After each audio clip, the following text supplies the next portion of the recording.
And it's also great. It's great to nourish the spirit and the emotions. So like Western medicine's great. It does so many amazing things, but it often, or it just generally can't like hold the emotions of a person. It's like this big giant hug.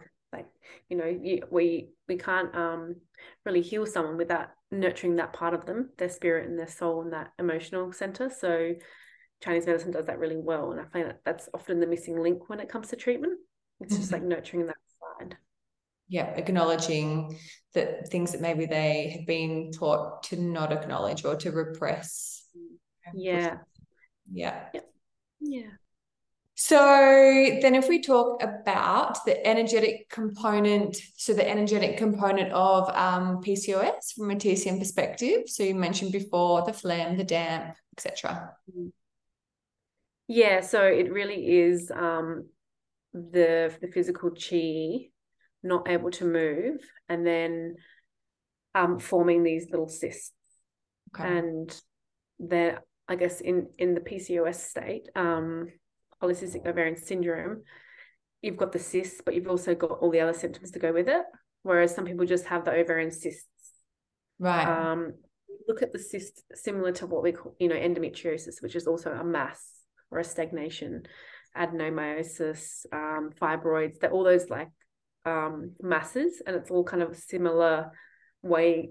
I guess you get to that point in a similar way, but PCOS tends to be more of like the phlegmy damp kind of cause. Okay, that makes sense. So then obviously PCOS, so it's a syndrome, meaning there are a number of symptoms associated with PCOS.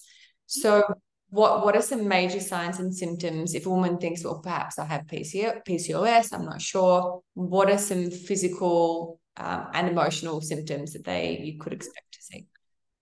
I think one of the first things women notice is a really irregular cycle or quite a long cycle because you aren't ovulating or you're not ovulating frequently or regularly. So you have a really long cycle, you'll skip periods, you've got this haphazard cycle. And then you might find there's weight gain, there's lethargy, there tends to be like hirsutism, which is like the excess hair growth on the face or even the chest. But then you can also get thinning of the hair on the head. So you've got excess hair where it shouldn't be and not enough hair where it should be. Right. And why So is it's all the other hormones involved. So PCOS is an excess of androgens, which is the male sex hormones, and like I guess a relative deficiency in the the female sex hormones. And so having all this extra testosterone, for example, which is the hair growth.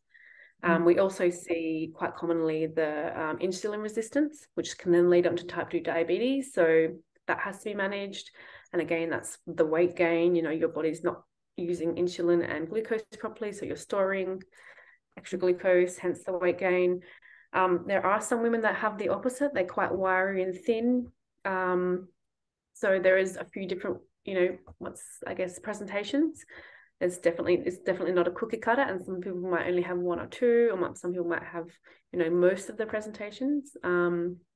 But yeah, with all those things, you tend to find that people are like low in mood, flat.